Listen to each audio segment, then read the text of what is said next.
Hey kids, welcome back to another 5-minute Bible story. Today we're going to move on from talking about our head and we're going to move into our heart. So, what is our heart and what is its purpose and how does the Bible talk about our heart? Let's find out.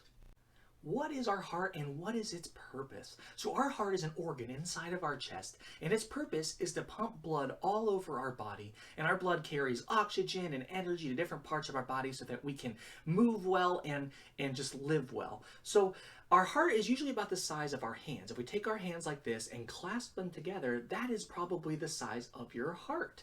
So everybody's heart's a different size based off the size of your body. So did you know that our heart pumps between 60 and 100 beats a minute? That is crazy. So an average person's heart beats about 100,000 times every day. And in an average person's lifetime, it beats about 3 billion times. That is a big number. But if you sat and you counted for a long time, you probably wouldn't be able to count the 3 billion because it would take a very, very long time. Did you know also that every beat pumps about 1.5 gallons of blood throughout our body? Every time it beats, you can actually feel your heartbeat. If you take two of your fingers and put it here on your neck or here on your wrist, you can actually feel what's called a pulse. And that is your heart beating and pumping blood throughout your whole body. But whenever we talk about our heart in the Bible, it's a little different. We're not talking about our physical heart. I mean, sometimes they are talking about your physical heart, but a lot of times they're talking about your emotional heart. It's the heart they talk about that's how you feel and who you are as a person that they're talking about. And that's how God judges us. Some people might look at you from the outside and judge who you are on the outside, but God looks inside at your heart, and that is how he determines who you are.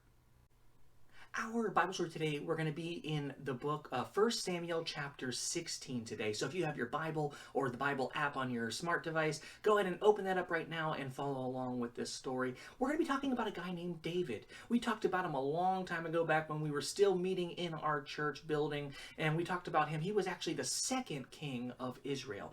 The Israelites really wanted a king, and they said, God, we want a king. Every other nation has a king, and kings are great leaders, and we really want one to lead us here in Israel. So God said, fine, you know what? I'll pick you a king, and I will choose him based off of what I think is important. But the Israelites were like, no, we want to pick this guy named Saul because he's really tall, he's well spoken, he's a very smart guy. We want him to be our king. So God's like, go ahead, let him be king, but I'm going to choose the next king, and I will pick him based off things that I think are important. So that King Saul became king, and things were, going not too bad, but things weren't as good as God wanted them to be. So he sent his prophet Samuel to a guy named Jesse who had 8 sons, and he said, Samuel, one of Jesse's sons is going to be the next king, and you're going to anoint him, and he'll be the next king after King Saul. So Samuel went to King Jesse and told Jesse what was going on, and Jesse was like, I have 8 sons, this will be perfect. I have some really strong, smart sons I think you're going to find important, and you'll probably like them. So he had his eldest son, Eliab, come before Jesse, and Jesse was like, oh, surely this guy's going to be king. He's big, he's strong, he seems very smart. But God whispered in Samuel's ear and said, no, that's not going to be the king. Pick someone else. So Jesse is like, okay, I'll send my next son, Abinadab, and he is also really smart and really strong. So he sent him by, and Jesse was like, Samuel was like, surely this guy's going to be king. He's just as good as his other brother. But God was like, no, that's not going to be the next king of Israel also. He did this 5 more times. And eventually 7 of Jesse's sons went before Samuel, and God said, no, that's not going to be the king. And Samuel was like, do you have any other sons that we could see today? And Jesse was like, well, there's David. He's our youngest and our smallest. He's out in the field tending to the sheep. So Samuel said, well, send for him and have him come before me. So David was a really cool guy who had a heart for God. And he wasn't necessarily the biggest or the strongest, but he trusted God with everything in him. And David came before Samuel, and the Lord said, that is going to be the next king of Israel. And Samuel anointed him with oil and gave him his blessing to be the king. Cool things about David, he wasn't the biggest or the strongest, but he actually fought bears and lions with his bare hands to defend his sheep in his fields. David believed that he had to do his job to the best of his ability, even sacrificing himself to do a good job.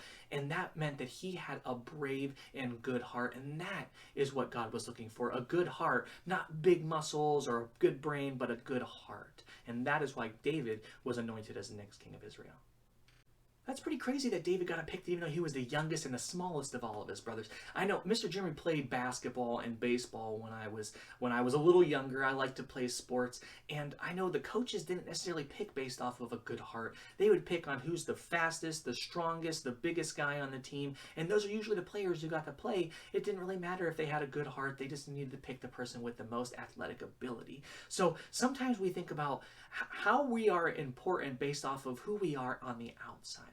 But like we talked about, God doesn't look at who we are on the outside. He looks at who we are on the inside. A person with a good heart is a person that God will use. And it said that with King David, that he was a guy after God's own heart, meaning that he had a good heart just like God had a good heart. And that is why David became one of the greatest kings of Israel, because he had a good heart.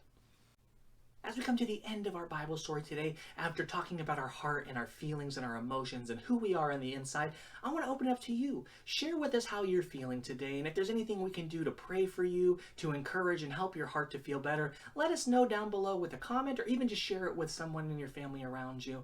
But that's it for today. I'll be back with another 5-minute Bible story next week, so until then, see you kids. Bye.